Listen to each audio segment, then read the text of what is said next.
भारत में 5वीं पीढ़ी के फाइटर जेट की डील पर चर्चा हो रही है तो एलओसी पार यानी पाकिस्तान में एक ट्रेन के पलटने की खबर लगातार ट्रेंड कर रही है।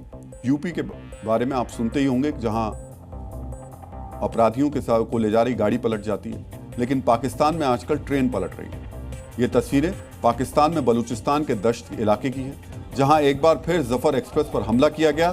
बलूच बागियों ने पटरियों पर विस्फोटक लगा दिए। जैसे ही ट्रेन विस्फोटक के ऊपर से गुजरी तो एक बड़ा ब्लास्ट हुआ और ट्रेन की 6 बोगियां पटरी से उतरकर पलट गई, जिसकी वजह से इस इलाके का पूरा ट्रेन यातायात बाधित हो गया। ये पहली बार नहीं है जब जफर एक्सप्रेस पर हमला किया गया।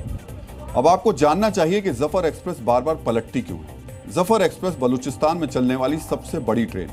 ये ट्रेन पाकिस्तानी फौज की 2 बड़ी छावनियों क्वेटा और पेशावर को जोड़ती है।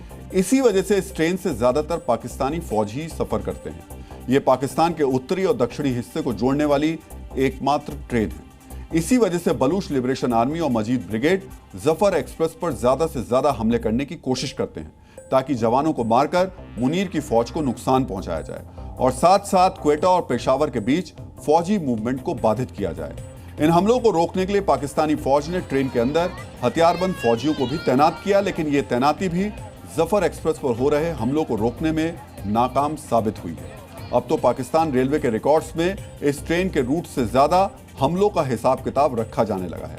ऐसा क्यों कहा जा रहा है, ये समझने के लिए आपको पिछले 2 साल में जफर एक्सप्रेस का बारूदी सफर गौर से देखना चाहिए। जनवरी 2024 में बोलान दर्रे के पास इस ट्रेन में धमाका हुआ था, जिसमें 13 लोग घायल हुए। 2024 में क्वेटा के नजदीक यही रेलगाड़ी पटरियों पर हुए धमाके की वजह से डिरेल हो गई थी। नवंबर 2024 में क्वेटा स्टेशन पर जब ट्रेन खड़ी थी तो एक फिदाइन ब्लास्ट हुआ था, जिससे पाकिस्तानी फौज के 30 जवान मारे गए थे। 11 मार्च 2025 को दोबारा बोलान पास पर इस ट्रेन को हाईजैक कर लिया गया। इस घटना में 18 जवान मारे गए और 38 घायल हुए। फिर 10 अगस्त को इस ट्रेन को विस्फोट के जरिए दोबारा पटरी से उतार दिया गया और अब 23 सितंबर की देर रात इस ट्रेन के नीचे दोबारा धमाका हुआ। इस हमले में 10 लोग गंभीर रूप से घायल हुए। क्यों बदलना है? अरे क्योंकि बदलाव जरूरी है। पहचान नहीं छोड़नी चाहिए। पहचान कौन छोड़ रहा है?